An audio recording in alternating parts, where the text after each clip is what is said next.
Pinagdududahan ko yun na ang tinitingnan lang doon para maging popular sa susunod na eleksyon. Ito ang naging reaksyon ng dating kalihim ng Department of National Defense o DND na si Norberto Gonzales matapos kondinahin ng ilang mga senador ang embahada ng China dito sa Pilipinas. Nag-ugat ang pagkondina ng mga senador matapos na pumalag ang ilang opisyal ng Chinese Embassy patungkol sa tila paninira umano ni Philippine Coast Guard spokesperson Jay Tariela kay Chinese President Xi Jinping sa isang seminar. Para sa dating kalihim ng DND, sinabi nito na hindi tama ang ginawa ni Tariela. Normally, hindi tama. Pero ang problema natin, mukhang may breakdown tayo ng policy natin sa international. Hindi malinaw ang mga guidelines natin. Ay, yung mga katulad ni Tariela ba yun? Ang mga katulad yan, gumagawa ng sariling aksyon. Binigyan din ni Gonzales, dapat malinaw ang mga guidelines mula sa Pangulo patungkol sa pagbibigay ng pahayag laban sa ibang bansa para hindi na gumawa ng sariling aksyon ang isang tagapagsalita lang ng PCG. Kasi dapat malinaw ang mga guidelines yan, lalo ganyan, no? Sensitive ang ating issue sa China. Pinapakailaman mismo ng Pangulo yan. Pero tingnan mo ginawa ni Tariela.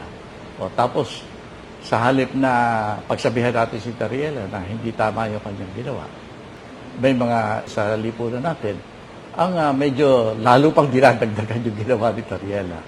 Kasunod dito, sinabi ni Gonzales na nag-o-overreact lang ang ilang senador patungkol sa issue.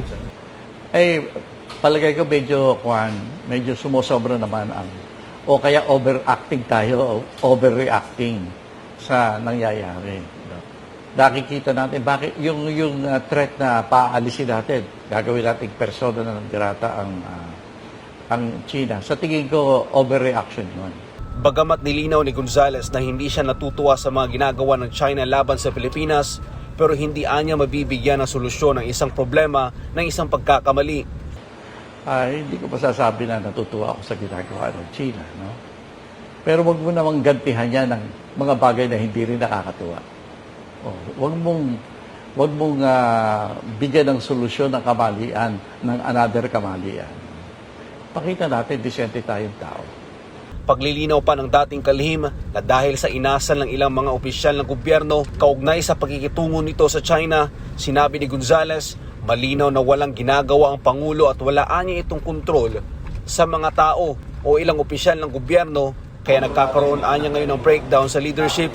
Isa nga yan sa malaking issue natin sa Pangulo, kaya hindi ba may mga nagsasabi na mag-resign na dapat ang Pangulo kasi mukhang hindi niya kaya. Yan isang indikasyon na hindi niya kaya. Ang ginagawa ni Tariela, ang ibig sabihin lang niya, may breakdown ng leadership ng bansa. Kaya walang control. Hindi natin masasabi na hindi kontrolado. Wala naman nagkukontrol . Yan ang problema natin. Dahil sa pagsasawalang bahala ng Pangulo, natatakot ang dating DND chief na baka lumala ang problema sa pagitan ng Pilipinas at China. Ang masama, sa nangyayari, para bang ang reaksyon hindi nang gagaling sa dapat na nagdidesisyon bilang representante ng bansa natin. Baka luluba ang problema natin sa China na hindi natin pinagdesisyonan bilang isang bansa. Sa huli, sinabi ni Gonzales na dapat i-re-evaluate ng gobyerno ang foreign policy nito kahit maging ibang malalaking bansa ay nire-respeto ang lakas at pangunguna ngayon ng China sa buong mundo. Ang dapat natin tingnan sa pangyayari na yan, yung mga sinasabi ng mga eksperto. Yung mga eksperto, sinasabi lang, hinay-hinay lang. Dapat pag-usapan ng mabuti ang relasyon natin sa China. Pati ako personal, i-recommend ako na magkaroon ulit ng pag-uusap na seryoso ang gobyerno natin at yung mga nakakaintindi kung anong posisyon natin tungkol sa China. Buong mundo na ngayon nag-iisip kung paano makikipag-dialogue sa China.